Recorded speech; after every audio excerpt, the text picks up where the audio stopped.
What Drives You is brought to you by Ziglar, your premier source for equipping life and leadership coaches. Visit Ziglar.com and let them inspire your true coaching performance.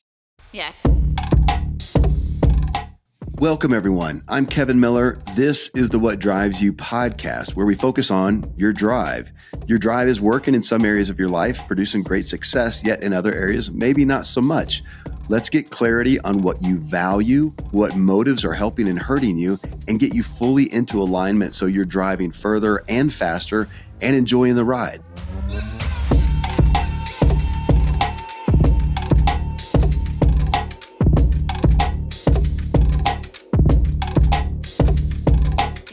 The most nutrient-dense and beneficial veggies you can eat. Your body's a vehicle for all your drive, so we seek to strengthen it for you in this episode. We live in a culture where many people don't eat veggies, and if you do, we gravitate towards the least beneficial. Well, food is your best medicine, so here is your guide to getting the most out of your veggies. The goal is to make veggies half or more of every meal, which is so hard, especially in America. It's not the side veggie. It should be the main thing if we want to be well. Meat and grains and those things that we really love really should be the other side, should be the side, not the veggies. But to veggies, not all are created equal. In a recent episode, Dr. James quipped about his kids going for the most sugarful veggies like carrots and snap peas. And it sparked a listener to ask, okay, well, which veggies were in fact better? So we intended to discuss the better foods in 5 different categories, but we found just getting through veggies was a complete episode. So we'll hit the rest coming up. But to give you some cliff notes, his top tier, Dr. Randy James, medical doctor, functional medicine expert, his top tier picks for the most nutrient dense veggies were these: broccoli, cauliflower, Brussels sprouts, spinach, cabbage, especially purple, and kale. Tier 2, peas, corn, carrots, and okra. Okay, why? And what about all the others? Well, you'll serve yourself well to understand. So in this episode, that's what we break down. Hey, a quick call out on this note to my new friend, Kathy. She's been a listener for years. She loves these health-focused shows that I do with Dr. Randy James. And this week, she showed up here in his practice at True Life Medicine in Colorado. She flew in to become a patient, and I came out to see someone in the foyer, and she recognized my voice, not really realizing that my studio is actually in his medical practice building. So we had a great visit, a really incredible visit. And if that's of interest to you, you can check out what Randy does at truelifemedicine.com. And you got questions on any of this stuff, hit me up. Email me, Kevin@kevinmiller.co. Literally my direct email. All right, next up, Randy and I give you the lowdown on the best veggies. Yeah, there's no way to start this thing without addressing the fact that both of our voices are wrecked with some virus that's gone through. Both 2 of my boys had it. John here at the office had it. I clearly got it from you guys. You clearly got it from me. My wife got it. You got it. I apparently win by getting it the worst. And the longest. And the longest. Oh my gosh. Yeah. So we have some virus, sneezing, runny nose. Not COVID. Not COVID, got tested there, but got it. So, here I am again, the guy who doesn't get sick, and I'm sick again. Had COVID, and now I've got this, and I've held on to it. And that's humbling and frustrating. But, to that, let's just to speak real quick to it. You and I talked yesterday.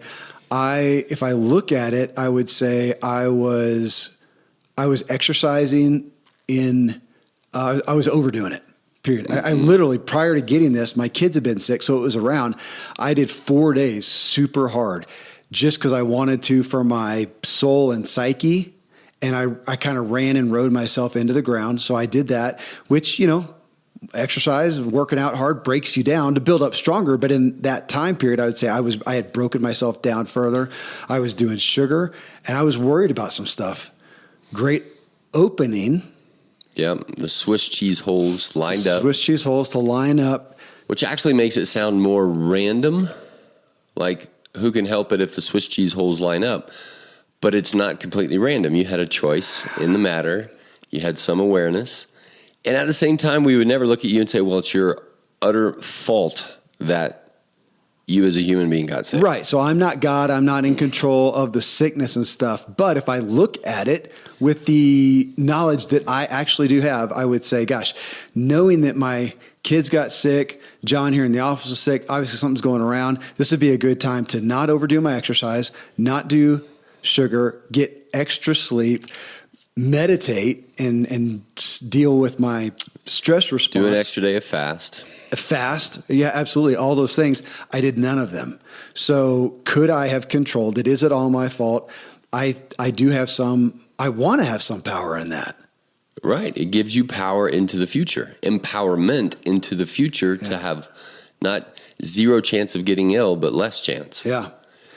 We'll never know on this one. I didn't do it, but yeah. Same thing for me, knowing all of that is going along, and probably, I think last show or 2 shows ago, we talked about starting the ketosis trial in September. And so leading up to that, I was imbibing a little more frequently. And plus, it was the last days of kids at home and no school. So they were in a, oh my gosh, Dad, it's the last week of no school. We have to watch this. We have to eat that. And so we did. And all of that was happening at the same time. And I got it. Thank you, Kevin. So with that said, there we go. So we're not supermen. We can't control everything. We're not God. Stuff happens, and here we are. But we're... we did, in saying, a prayer before a meal, there was the thanking God for illness. And one of the kids was astute enough to ask later, did you really mean that? Like, it's a good thing. I was like, yeah. How else would you know to value well-being? How else would you have any consciousness of the mysterious, I'm going to say miracle of well-being, of not feeling dizzy, of not feeling nauseated, of not feeling pain, unless you ever felt a little dizziness, congestion, nausea, pain. And so there is a time and a place to be thankful for that. I'm just reading Graham Greene, old guy, and old writer, dead I'm sure now, but and he just did a section of one of his characters talking about that. Can there be pleasure without pain? Which those are big words, but even to that point of I'm going to enjoy lunch because right now I'm having the pain of not having eaten since last night. I feel it, yeah. Yeah, and if I ate constantly, would I ever really enjoy it? Would I enjoy sushi if I had been eating 5 hours straight? Well, no. So the pleasure... So it is, to your point of I'm not going to pray to get sick, but man, gosh, when I get over this, I won't take my voice for granted as much next time. Okay. So on that note, we're going to talk about food, and we had a listener ask about best foods in essence, or let's say, cause there we get into right, wrong, best, the most life-giving foods. Are some foods more life-giving and supporting than others? Yes or no? Yes. Got to say yes. Yeah. Okay, but I'm going to poke right before we get into it. I'm going to poke at something I was thinking about on the way over here. So right next to us, you and I are both looking out my north-facing window here, and they're building 4 houses, I guess. Condos. Yeah, condos or something like that. So they're building those things. So I can go look over there. They got 2x6s. They've got pretty strong siding on it, and yada yada. Building blocks, because that's what I was thinking about. Food is our, that's what we're building. That's our body is living off of. They can go over there and put a solid 2x6 and solid siding, or they can use 1x2s, or whatever, however small you can get, and flimsy particle board. So if we take that into food and say, is this next thing that I am eating, that I'm putting in my mouth, is it solid wood or particle board? Is that fair to a degree? Yes. Okay. Yeah, that's fair. Because I'm going to poke holes in it a little bit, or not. I don't know. Maybe it's not poking holes. But the thing that everybody comes up with is, oh yeah, but I knew this guy. He's an NFL player right now, man, and the guy lives on Hot Pockets. Right. And we can't reconcile those. I lived with a guy, Sean Petty. He was on the U.S. national cycling team.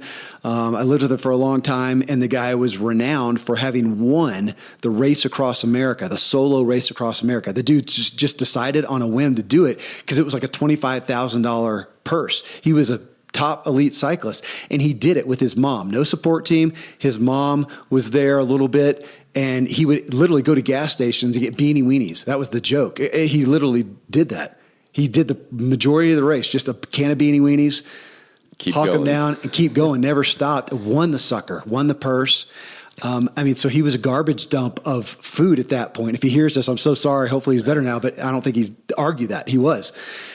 And so when I talk about the building blocks, you've always got somebody saying, well, here's somebody at some high performance who's living on beanie weenies. Right, that shoots a hole in your theory. How can this guy do that? So reconcile that. And can you? Well, yeah, because there's infinite variety of human biochemical individuality. Okay.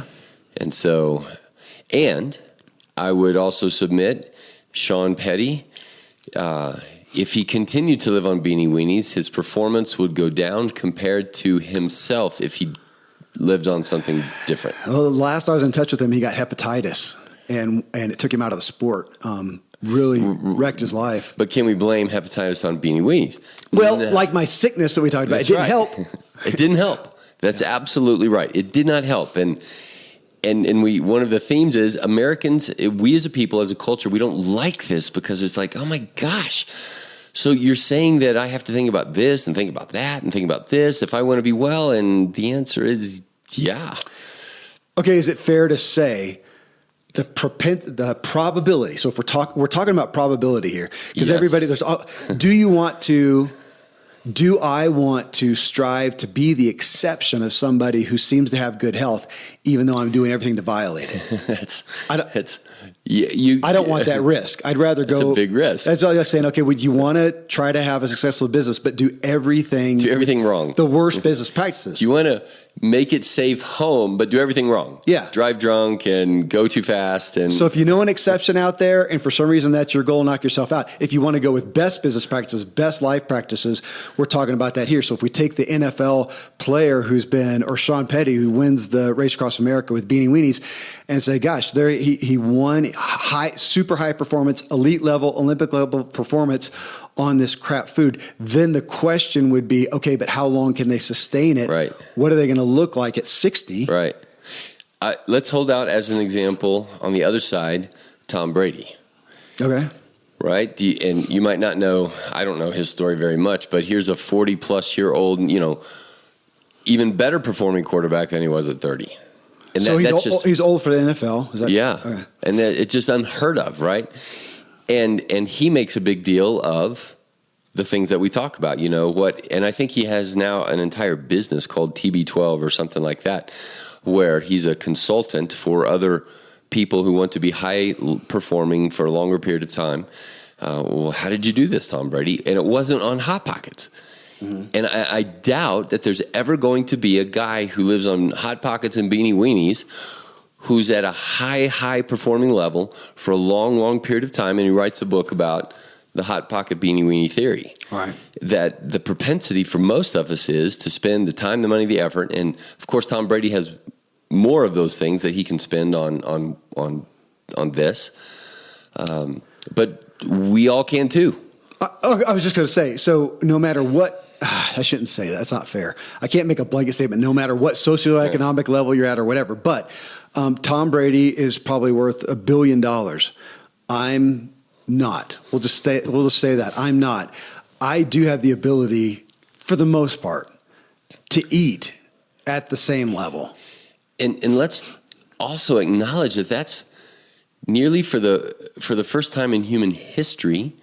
Can you and I, as middle-classy kind of people, eat at the level of kings? Yeah.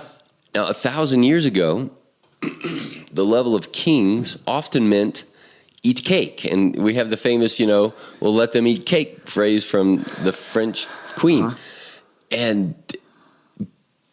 And the reason that they hated that phrase so much back then was because they couldn't. They ate horrific whatever stuff.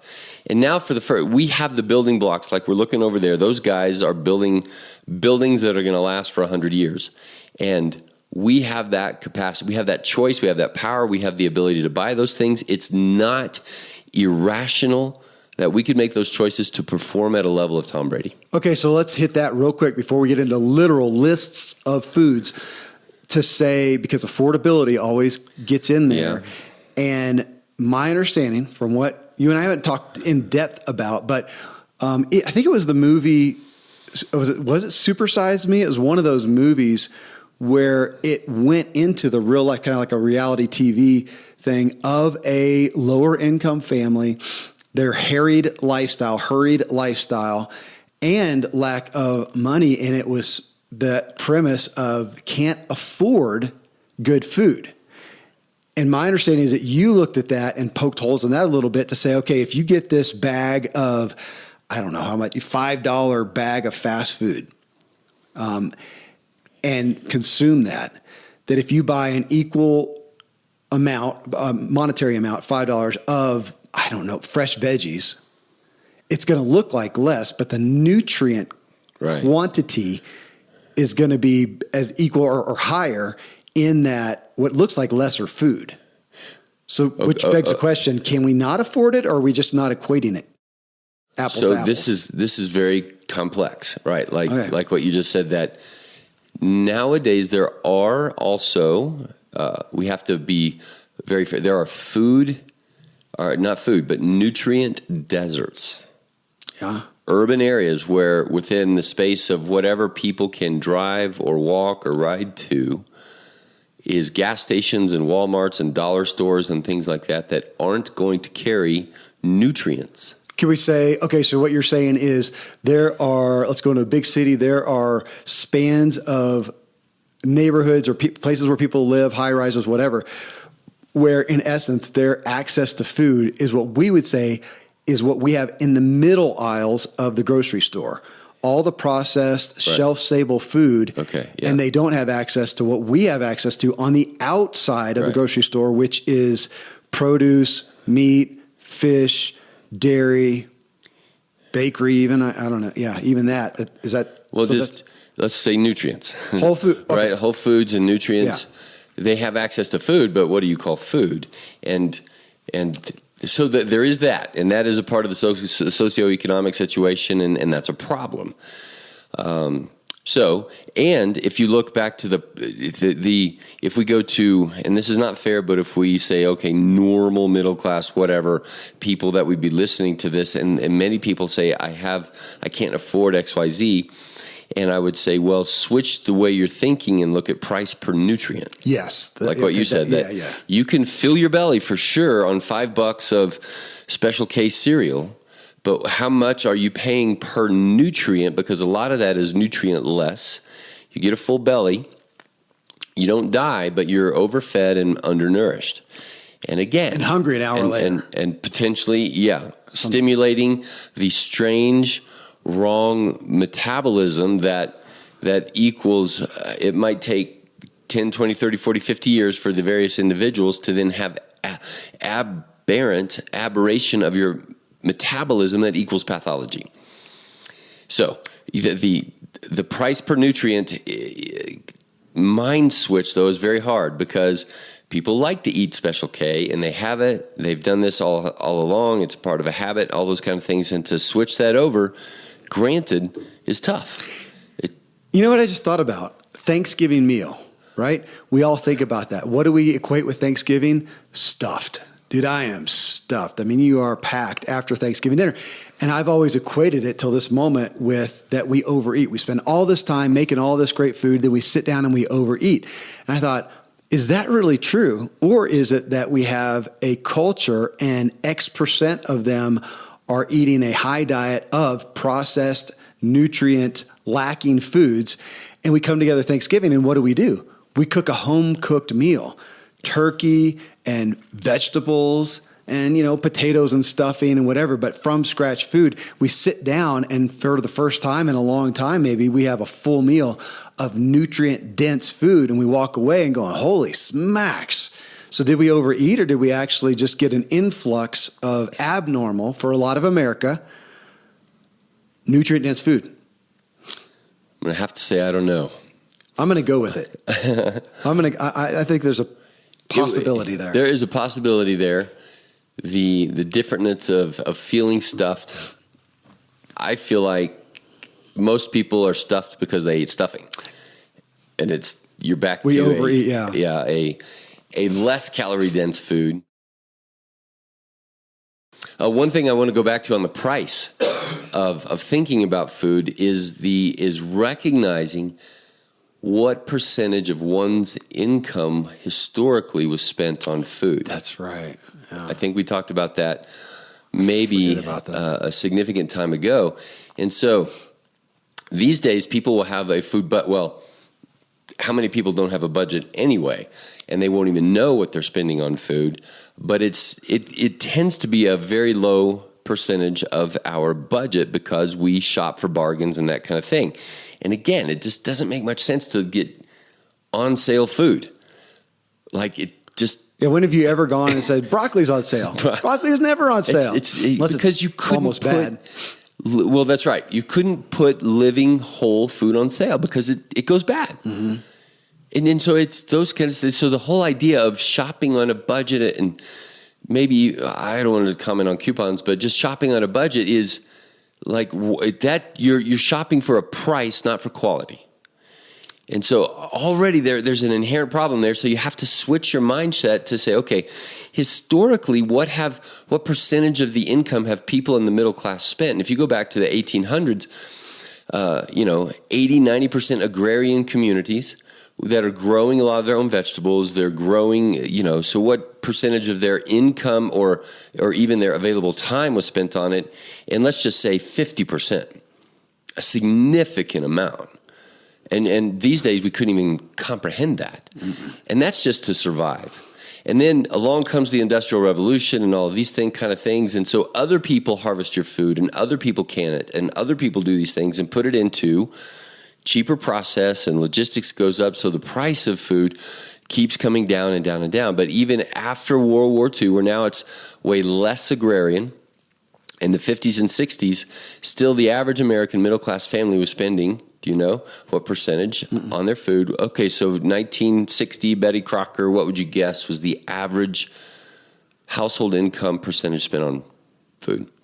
25%. Yeah, that's 25%. Imagine that today. That's gargantuan. That's probably, that's approaching your mortgage level and things like that people are spending a lot of money on. And so, anyway, so let's jump forward to today. What's the average amount spent today? Well, I my first thought too, though, is to segment that between grocery shopping and food, meaning if you're eating out. Because I know some people who spend an exorbitant amount, but it's because they eat out for every meal. Yep. So take that out of the equation. If we're talking about groceries today, goodness, 10, 15%? Yeah, today it's between 6 and 9. Oh my gosh. Wow. So if somebody goes up to 10 or 15%, for some people that's a doubling.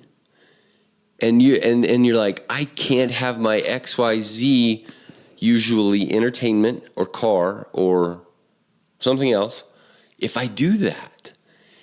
And maybe that's true. And I don't want to guilt somebody into giving up their, iPhone or their whatever, but just to have an awareness of the fact that historically we are spending so much less now on feeding our bellies.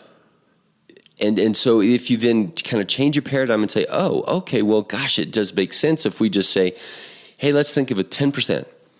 Like 10% of annual income or monthly income or whatever else is going to go towards food. That I would encourage people to say, okay, think down that pathway and then look at price per nutrient and the nutrient-dense foods and things like that. And yes, you're probably not going to be as full as if you ate that $5 bag of fried rice that's already been prepared for you. It's going to fill you up and all of that. And it's just way different for a lot of people. And it's a hard paradigm to shift. And I would say, yes, it is. But if you want to have the building blocks that are most likely going to give you what you need for longevity with wellness. That's one way to think. So let's hit it then. So building blocks. We're talking nutrient dense food. Okay. And there you go. And so nutrient dense food. So if we look at that, and my first thought was, I think, what did I come up with? 4 or 5 categories that we've got: fruits, vegetables, meats, grains. And I don't know if it's fair to put it over here, but I wanted to talk about sugar. Desserts and whatnot. If we talk about sweets, fun food. In my house, we generally have, it's not 100%, but generally we have sweets are on S days. So Saturday and Sunday are when we have sweets, and we don't. Again, technically, generally. The other day. Now, my older kids know, Dad's got chocolate chips over there, and they'll grab that. But honestly, the main go-to for my teen boys in the evening when they're wanting that is frozen fruit, which I'm grateful for, like frozen mixed berries, which is sugar. I mean, it is. So, but let's hit that. Is that really better then if it's the same quantity of grams of sugar? Sometimes. So we'll get there. All right. So, Dr. James, and the first one I want to hit, and this is where the reader or listener question came from, was vegetables, because in a recent show you talked about that and kind of scoffed at your kids, I think it was, propensity to, okay, we're going to go have raw veggies, and they automatically go to, you said, carrots and sugar snap peas. Yeah. And I think our listener heard that and like, well, what do you mean? Come on here. He was like, yeah, that's what I do too. Yeah. That's my vegetables. Yeah. I'm eating vegetables. Which got me to thinking about, let's say you're at the potluck or whatever, and there's a bunch of fresh veggies, that if you want to know which ones are the most nutrient dense and best for you, look at the ones that are left behind. And you said that. You look at the average. What's the last, and if people think about it and you have a veggie tray out there, what's the last one that's gone? Yeah. And it's almost always broccoli and cauliflower. Yep. And for us, I'll often put in slices of zucchini, raw zucchini or yellow squash, which I really like, especially if there's some kind of dip or something like that. But yeah, people eat carrots. Jicama is, which a lot of people don't even know about, but tomatoes, like little cherry tomatoes, man, kids will eat those like candy. What else would there be? Sometimes, the cucumbers, sugar snap peas are always on there. Carrots are always on there. Those go first. Cucumbers, I would say, are high up on the next list that kids will kind of gravitate towards. And then the next line I would say might be the sliced peppers, the cherry tomatoes, and celery. Celery only if there's a dip. Only if there's a dip. It's the only reason celery exists. It's fine. And then you get into the more nutrient dense and more bitter tasting maybe, and broccoli and cauliflower. And you never see Brussels sprouts. You never see. Well, that's not fair. I mean, those need to be cooked. But asparagus is raw. Great Asparagus raw. is. Yeah. Okra is great raw. Oh, I don't know if I've had that raw. So just that kind of flavor. And then so if this guy's asking, and like you said, he was an athlete and well-to-do and thought he was doing well. And so then the question is, okay, now it's time to make the meal choices for our family. We're looking at these building blocks for myself and my kids. What vegetables are we going to apply into our kids? And and to start off there, so if we're talking about you're ahead of the game if you're eating a raw vegetable, period. So kudos there. Sure. As opposed to chips and dip. If you're doing sugar snap peas and carrots in dip, better. Yeah, if you're doing it without dip, probably even better. But if we're going to look at vegetables as a category and not just raw, but cooked and everything, because I think your statement, just again, right off the cuff back in that show, was giving more credit to, I think, greens and some of the some of the leafy greens. So if we're talking nutrient dense, again, like construction, the nutrient dense, better building blocks are of vegetables.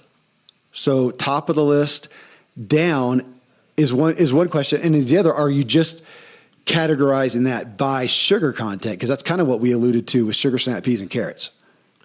Okay, so this is where you and I always have kind of the tough, the both and. I know, but you got to go with the broad brush. That's right. So that's what I wanted to say, with a broad brush of not, because somebody's going to say, well, yeah, but what about? And we say, yeah. So just in general, thinking about the big problems in America with sugar, too much sugar, too many carbs, not enough fiber, not enough nutrient-dense foods, not enough micronutrients. So with the general theory of middle-class people who can generally afford to do these kind of things, I would say, okay, I would really put in the top tier. So let's not call it number 1, number 2, number 3, but top tier right. is broccoli, cauliflower, asparagus, Brussels sprouts, spinach, cabbage, kale, and then the kind of the subsets of those things. What's that? Spinach, what, kale? Cabbage.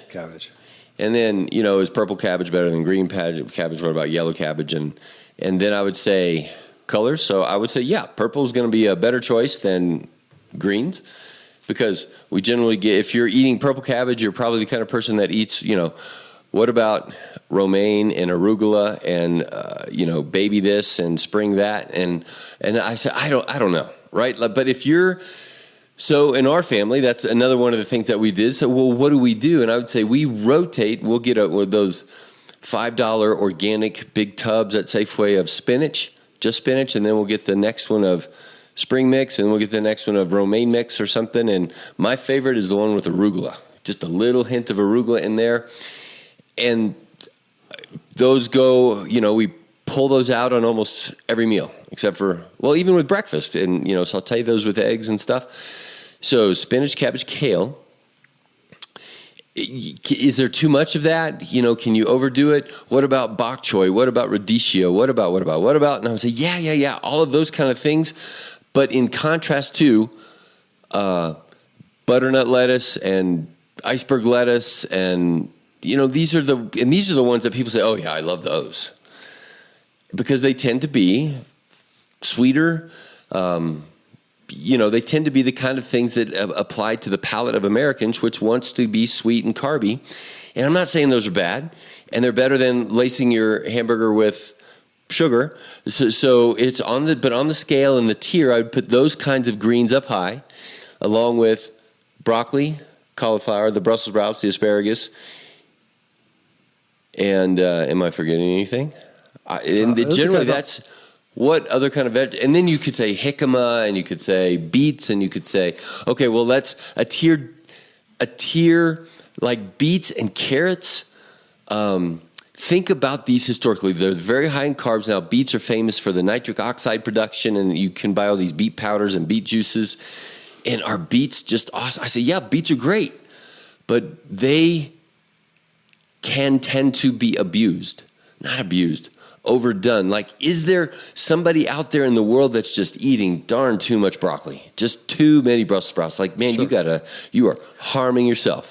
I remember my grandmother got onto the juicing thing and whatever, and carrots, and she did so much that she kind of got oranges. Yeah. And we've had multiple patients in carrot. But I've never had somebody come into the office and I had to reduce their broccoli intake. You look green. Right. Yeah. Well, if you think about it, I think this is bothers me a little bit when I go into the produce section and realize how little of the produce section I partake of. There's a lot of, and culturally, like, what are some things that we just don't do? There's those cactus plants, that you see over there. And my little girl was looking at dragon fruit last night. Can we get one of those? It was like $6. I don't know, whatever. I don't even know what it is. That we don't. Well, but then, so Mark Hyman, one of the biggest, most well-known functional medicine docs out there, and he is pretty infamous these days for harping on, I don't know if he says specifically, half, but about half, I think is kind of his rule of thumb. Half of your plate should be vegetables. And it always jumps out at me whenever I do go out to eat, and whether you go get Italian food or Mexican food or good old American, burgers, or even, sushi and the Asian foods or whatever, of how little, if any, vegetables are on there. We're not looking to go out and spend money for a nice meal and get broccoli. It's just not part of the American culture. And he's calling us to have half. I mean, that's a big separation. So we're asking you to go home, and give your kid, your teenage boy, a plate that is half vegetables.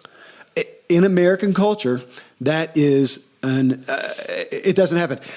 As opposed to my daughter, 21 years old, just landed in France. She's living on a farm, and she's taking pictures of her food, and it's half vegetables right out of the garden. Very indicative of the area. I mean, so compare your daughter to my two. So last night was high school soccer, and one of my son's friends came over for dinner, and we're doing so. My wife always makes the menu. So on the menu, like all Americans, the theme was barbecue chicken. Right. And then it's underneath that, it's built around barbecue chicken and then broccoli. And so that's what it was. Chicken and broccoli. Now, of course, we have some really awesome pickles and onions, and we sliced up an avocado. And so my plate, though, came around, and my son's friend raises his eyebrows, look at it, because it was half broccoli cauliflower, and the other half was pulled chicken pieces topped with a whole lot of avocados and onions. And on his plate was 2 giant buns with a giant amount of heavily barbecued. I left the barbecue sauce off because of my keto thing. Heavily barbecue sauced 2 things. That was it. And a little corner over here of broccoli cauliflower. And at the end of the meal, I'm like, can I eat your broccoli cauliflower? Because I'm like, I'm not going to waste it. Wow. And so he's like, yeah, I don't like that stuff. But that's average American protein. Yeah. And now you said buns, because I was going to say, what you left out of the average, even healthy meal is a carb. We think we have to have a grain. And often, even in my house, we would have had rice with that. We would have had some brown rice. Yeah, us too. And it was the bun on that night that I can leave off. But there's always, and Marcy and I, we go round and round to say, well, my son will not fill up half his plate with broccoli. He just won't do that. He will not get full.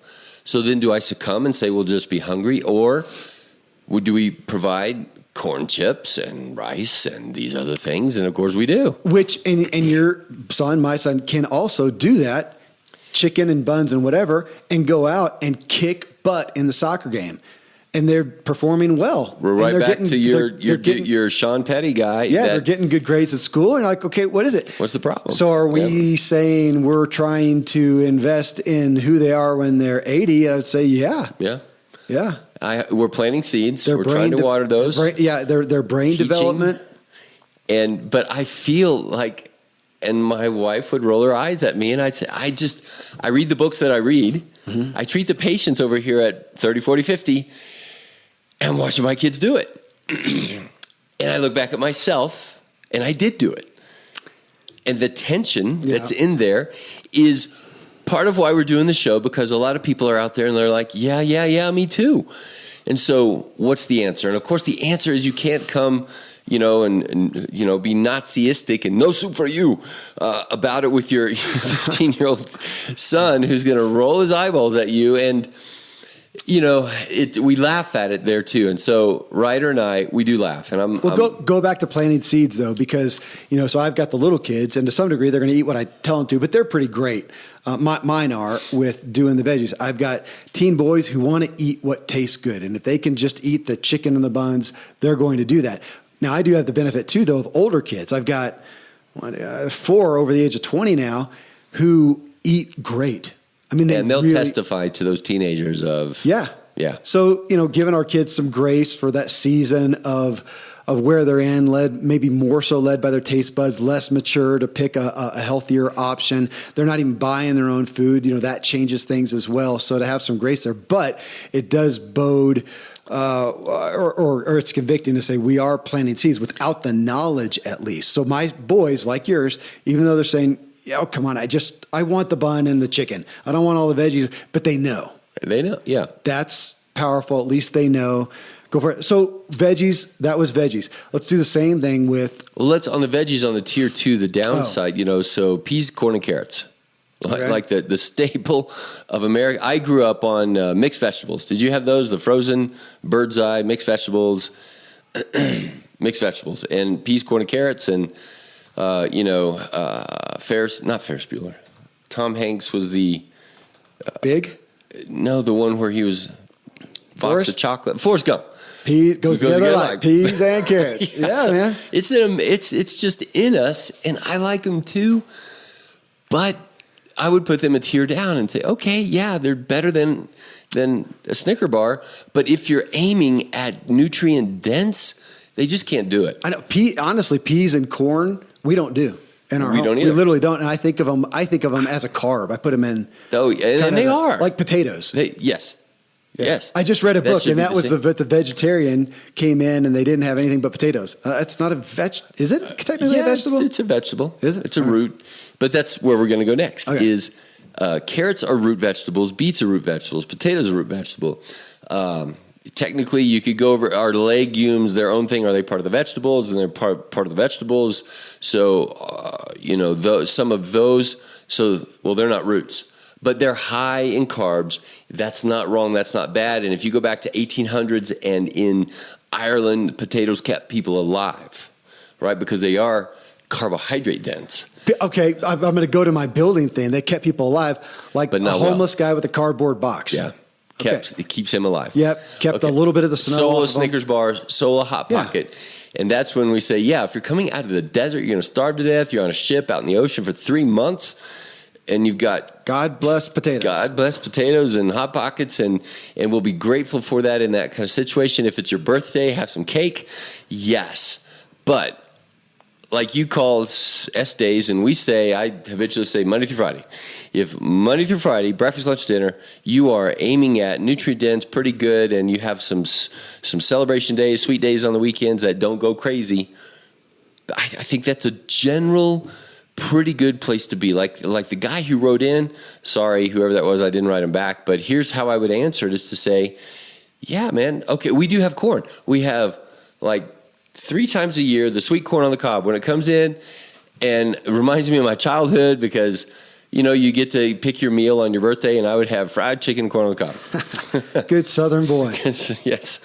Well, with fried okra with that too. And, okra actually goes in tier 2. Okra is high in carbs. It's hard to get. It's more expensive. It's kind of a treat. We've been doing, my words. In New Orleans, you get the soup that's called jambalaya. Mush. Yeah. Gumbo. So we've been making that with a lot of celery and lots of okra, and all the kids pick theirs out and give it to me. So, but that tier 2 kind of thing tends to be the carbohydrate-y things. Historically, your root vegetables, what's the old name for a cellar? They called it a root cellar. Oh, right. Why? Because those will last. Until February and March when you are hungry. Well, I'm thinking of watching Poldark, the TV thing, and they're eating their potatoes. They're eating potatoes, and they got scurvy. Remember that? Yeah. Yeah, scurvy because they're not doctor getting came by nutrients. Yeah, so it's a life survival sustaining. But here's the problem: people these days will say, "Well, I'm not getting scurvy," right? Like these days, there's enough government demanded input into your processed these foods. Lucky Charms fortified with 8 essential vitamins and iron. And you won't get scurvy or rickets or beriberi or kwashiorkor. But you're not going to be lively and vibrant at 60, probably. Or 20. Or 20, right. And then we're back to show number 1. What is true life? What is lively and vibrant? Yes. Own it. Be in control. Don't foist off your ownership, your freedom, your free agent responsibility of your own building blocks of yourself to the government who's going to fortify your food for you. We are now several generations into that. Well, they wouldn't sell it if it wasn't good for us or if it wasn't safe. Right? If they sell it, so it must be safe. The FDA approves it. The FDA approves it. Yeah, the FDA approves that it means it won't kill you immediately. We're so broken.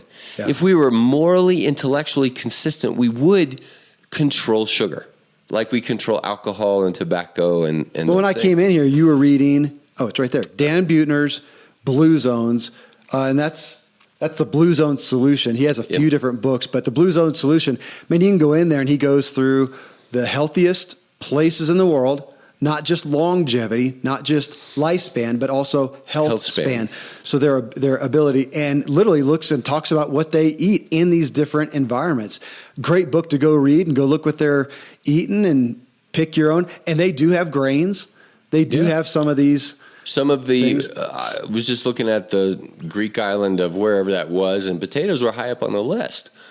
And that's where I'd say, okay, but what kind of potatoes? Because, gosh, in America, it's not that God messed up when he made potatoes, but we have hybridized and we've mechanized the process so much so that the only kind of corn produced is sweet corn. The only kind of potatoes are these giant russet potatoes that, compared to like the animals, where like chickens have these giant breasts. Yeah. That never happened in the past. And in the name of, again, increasing production per dollar and making it cheaper, we're losing the nutrient value of those things, in contrast to those weird looking itty bitty gnarly, bent purple and red potatoes and those kind of things. And same thing with corn. Yeah, to the point of, I don't know if this is totally fair, but I think of the corn on the cob, like the sweet corn on the cob, it's like a Hot Pocket. It's a treat. Yeah, I think of that. It's carby, sugary. Yeah. You put butter and salt on it. It's a July the 4th celebration, and that's how that food should be. But what was it born out of back in the day, way back 1700 in the famous corn stories or whatever? Back then, do you even know what Indian corn is? Yeah. Yeah. Have you ever seen it in the last 10, 15 years? Yeah, they use it as decorations these days. It's plastic. Fall decorations, yeah. But you can't buy it to eat. And so it's gone. We've hybridized it out. Have you heard of heirloom grains? Yeah, I couldn't tell you anything. Because now that they've hybridized and, to help people from starving to death, this is true. It saved a million people to get, winter wheat and those kind of things and have shortened the growing cycle and that kind of thing. But at what cost? And well, again, so now we don't have the old. We're talking survival or thriving. So our focus here is, so we have a culture built mainly around food and FDA approval on survival. That's how it got built. That's how it got built. And we're talking about, okay, you could do that if you want to thrive, if you want to give yourself the best chance, right, like we began with, to not get sick, like right, I'm sick, right? But but bigger beyond that, disease, and as we look towards people's fear of dementia and ability later in life, and I say that, but man, I'm just as concerned right here today with having a good conversation, being clear of mind, clarity of thinking, being creative. As soon as I, stop this, I'm talking with my web lady about a new thing that we're launching and stuff. And for me to be at the top, can I perform well on Hot Pockets? Maybe so. Maybe I can be an exception. I'm going to veer towards the best possibility. Back to risk management. Yeah. Probability. So we're not saying you're guaranteed to not get sick, but risk management, brain management, joint management, skin management, body management. Give your body a chance. Okay, so that was tier 2 of the veggies. Yeah. If that veers over into legumes and things, and I would say yes, but be careful. Like right now, and going through this, we talked last time about a ketogenic whatever, and those things aren't on that. And I would say it doesn't mean if I'm going to say ketosis and ketogenic, it's not going to mean that this is for everybody all the time in every situation. In fact, I would say we all ought to be dipping into ketosis sometimes and coming out sometimes. And so our legumes, we're not going to label things good or bad. We're going to say, hey, if you're an American and you're managing your risk, a lot of people are going to be on the too high carbohydrate side. But let's say somebody doesn't do potatoes very often, doesn't do rice very often, doesn't do corn very often. Well, then have more lentils. Okay. Have steel-cut oats. Okay. Yeah. So beans are great. It's a great health food. Maybe. And that's right. Maybe. It's not for me. We did. So we did the test. And you can't do them. And I can't. So I have, but if you take, again, back to your thing of who have you found that has a sensitivity against broccoli? It's pretty rare. Haven't found one yet? Maybe it's out there. Yeah. And now when we have something over here like nightshades, like the corn, famous ones, like dairy, all gluten, the allergens. Corn and soy, yes. Yeah. And legumes are high. I'm going to put legumes in there if that you're getting into foods that have a higher propensity for a sensitivity, intolerance, allergy, whatever, I'd say be wary of them. And we do have some of the docs who are poking against some of the certain foods like lentils, like kale even, because of the higher lectins. Lectins, oxalates, and things like that. Now, I would poke back and say, yes, if you're talking to a largely processed food population. Okay. But let's go to that Crete island. And these guys have grown up for generations with, I would imagine kids there have never had fast food unless they travel. So if you go up from, 0 to 18 and there's essentially no exposure to a typical fast food or whatever, there's just no processed food. Like those people having a problem with lectins and oxalates and legumes, I'm going to say it's dramatically lower risk there. Oh, because allergy is born out of the imbalance of the overindulgence of dairy, gluten, corn, soy in a processed form. Okay, I want to hit on process though, because there's an interesting thing there. Because we're sitting here talking about vegetables, and the ones that you put at the top of the list, tier one, folks. Again, broccoli, cauliflower, asparagus, Brussels sprouts, spinach, cabbage, kale. Brussels sprouts is a little difficult, but all those you can eat. You can pick and eat. So you almost put at the top of the list some of the ones there. And as you get down into tier 2, tier 3, you get into the ones that have to be prepared, not processed. But you don't go eat a raw potato. You don't eat raw beans, if we're talking about lentils. I mean, it'd break your teeth. You can't go eat beans. And what beans do we eat? I don't know how they're prepared, but if you're getting it out of a can, which is the primary way a bean is done, as opposed to getting raw beans, with hard beans that most people are used to soaking them overnight. If you do that in the morning, well, but think about that. You soak them overnight. At the morning, you got this gunk at the top of the water. And if you pour that off, I'm told that helps with getting rid of some of the lectins, some of the junk. Now you boil them and get rid of, we pour off all that stuff as well. And you get what I think is the most natural, unadulterated bean without all the stuff that, even if you read some of the health books, they'll talk about if you are going to get them canned, dump the crap off of them. Don't dump them in the thing and just eat them right there. Dump the crap off of them, rinse them, get that stuff off. You'll get less gas. Well, that should be a telltale issue right there. So is that fair to look at the more preparation? You may be looking at more possibility of some issues, intolerances. Yes, and now especially because in the processing, we have other people prepare them for us. Nobody wants to soak their beans overnight and that kind of thing, so it's easier to do a can. I'll go one layer further and say historically, what was the processing? One area that we don't talk too much about was all of these ancient people's fermentation. Oh. Right? So fermented beans, natto, is the... In America, that just doesn't exist. Right. Fermented, if we think of anything, we think of sauerkraut and yogurt. And that's about it. Pretty much it with, and I'm going to pick on that one real quick because my little girl wanted yogurt. We don't do dairy with her, so we're looking at non-dairy yogurt. At the one grocery store, City Market over here we were at, I could not find a plain version. All I could find was flavored. None of them had less than like 12, 15 grams of sugar per serving. I said, honey, it's like ice cream. We're not getting it. Yep. So you got it. And we have a family that likes yogurt, and oftentimes we'll do goat yogurt. You have to get it from the health food store, and you still have to look for the one that's plain. Yeah, because you can look at the same brand of Super Healthy, and the plain has 4 grams of sugar. The vanilla or strawberry has 15. I was going to say the plain had more than I thought. With me doing this keto thing, and yesterday I had this goat yogurt, and I thought, oh, well. And of course, it doesn't taste sweet at all, but lactose is in there, right? It's the sugar.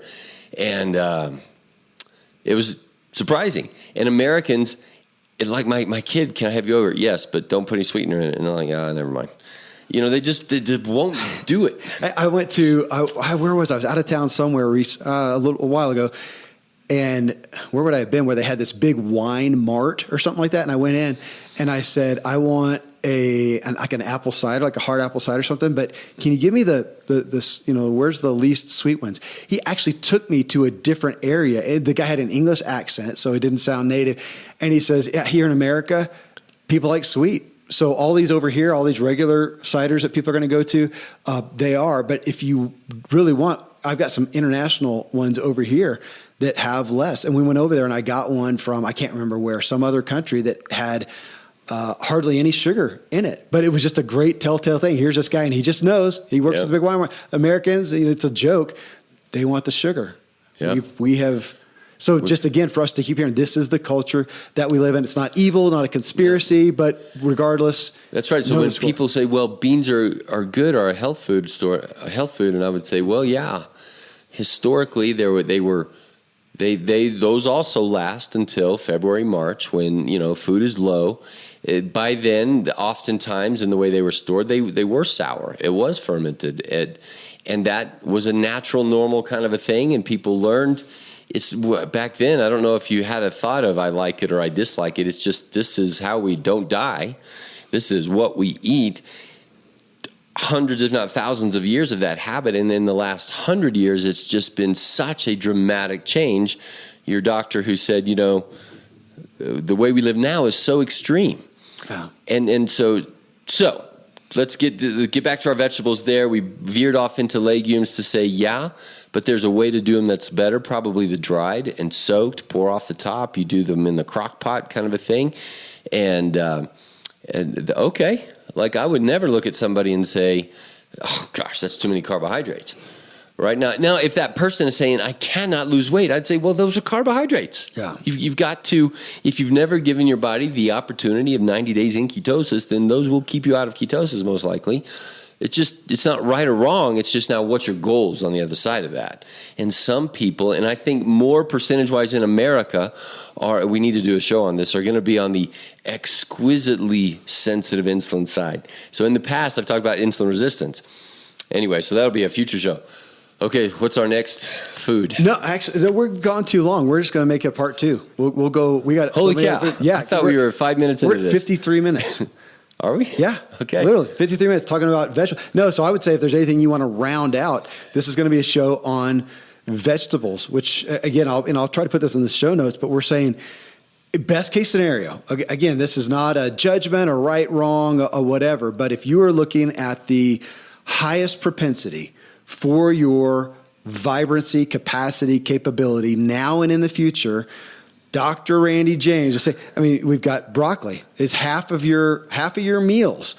Broccoli, cauliflower, asparagus, Brussels sprouts, spinach, cabbage, purple, even better, kale. I'm sure there's some others on there. Look in those, even where those exist in the produce aisle, there's other ones that are right not next to mainstream. Kale is the Swiss chard. Like, when was the last time you had Swiss chard? It's like, well, and why not? I don't know. We're creatures of habit. So tier 2, then you're putting the peas and corn, which I'll say in my family, we literally don't. Well, tier 2, I would say the root veggies, beets, carrots, turnips. Potatoes are off on their own over there, but in terms of, good veggies down that pathway, yes, enjoy them, but maybe less often. And then almost not a vegetable. Technically they're not a vegetable, is peas and carrots. Yeah. Peas and corn. Peas, corn. Those are carb fruit. Potatoes. Yeah. Yeah. In America, I just say, like you said, if you just want to draw a line and you're just going to say, hey, don't just only have potatoes on Celebration. Yeah. Like for us, every other weekend or so is hamburger movie night and French fries. Again, best case scenario. If you can get your kid who doesn't eat vegetables, eating some peas, great. Yeah. Do what you can. We're talking about best case scenario on that. Did you do a tier 3? And then we didn't have a tier 3. I don't think in the vegetable category there's not going to be something that we say avoid. I said that with peas and carrots and potatoes. It's like you're going to get those things coming into your diet somehow anyway. Just to have those on your menu, like, hey, we're going to have a meal built around this. We do potatoes sometimes, but we go to the health food store and we try to find the gnarliest, purplest potatoes. Yeah. And have fun. Here, let me throw this in, because we joked about celery. The only reason you have celery is if you got a dip, which is the case for me. But on that, again, as we're talking about, we could do the best case scenario, and that you've got half your plate of the best veggies, maybe. But my gosh, especially when you talk about your family or yourself or your kids, if the only way you can get them to eat broccoli is with some ranch dressing, as opposed to the Hot Pocket, I'd say go for it. Or nothing, then find your best ranch. Make your own. Yeah, make your own. Find your least offensive, least processed option. It's actually in the fridge here. I wanted some. I got a big thing of a variety of, I was just in a hurry, and it was fresh veggies. So broccoli, cauliflower, peppers, carrots were probably in there, and it was a raw. It was at Safeway. So I bought that. And then I got some dip, and they had, the health food section, but it was like a ranch or something like that, dressing dip that had 5 ingredients, as opposed to the one over on the dressing aisle that had 20, that I couldn't pronounce. And so I did do that. Now, would I be better to have it without dressing? Sure. But if my little girl is more prone to eat her raw broccoli by dipping it in, okay. I don't know. I think that depending upon what's in that, in the past, dressing, it went south. It became weird and chemicalized and all that. And I've been influenced by this ketogenic mindset, but now I load up my veggies with fat, oil. Oil and vinegar. That's a dressing. That's a dip. Well, we're old enough with the old Schoolhouse Rock on Saturday mornings, and they had one. It was it had a little melon, don't drown your food. And it was showing the potato with all the junk on it. Right, because it was ketchup or whatever that is 90% sugar. Because back then we came from a time when we actually did eat raw and plain veggies, and now we're drowning our food. Of course, now we just done away with vegetables altogether. Yeah. That's great. So if you're going to go back to drowning your vegetables, knock yourself out to some degree. I mean, get better than none. Other alternatives, right? Yeah. Well, I hope that did justice on, I think it veggies. Yeah, and the fact that the time went by so fast is tells you how much there is, how much complexity, how much discussion, conversation around food. Yeah, it's a big deal. Yep. If you want the nutrient-dense stuff to build a strong, long-lasting house, well, there you go. Friends, thank you so much for joining us on this journey. Again, that's Dr. Randy James, medical doctor, functional medicine expert, one of my dearest friends on the planet. I actually call him my best friend. He just is. And you can find out about him. And like Kathy, who I told you about in the intro, if you want to work with him to get to the root issues of what you're dealing with health-wise, check him out. TrueLifeMedicine.com. He's got people from all over the country flying in to see him, at least for the initial visit. Then he can do the rest remotely for the most part. And again, if you've got questions on your health and on the things we talk about, email me directly, kevin@kevinmiller.co. I'd be honored to talk with you. Hey, until next time, I hope this episode helps you drive further and enjoy the ride and enjoy your veggies. Thanks so much for joining me on this journey. I look forward to meeting you in the Drive Tribe community for ongoing discussions about each episode. You can subscribe to the Drive Drop newsletter for weekly updates. Find it all at kevinmiller.co, along with all our social media and video clips. Until next time, I hope this episode helps you drive further and enjoy the ride.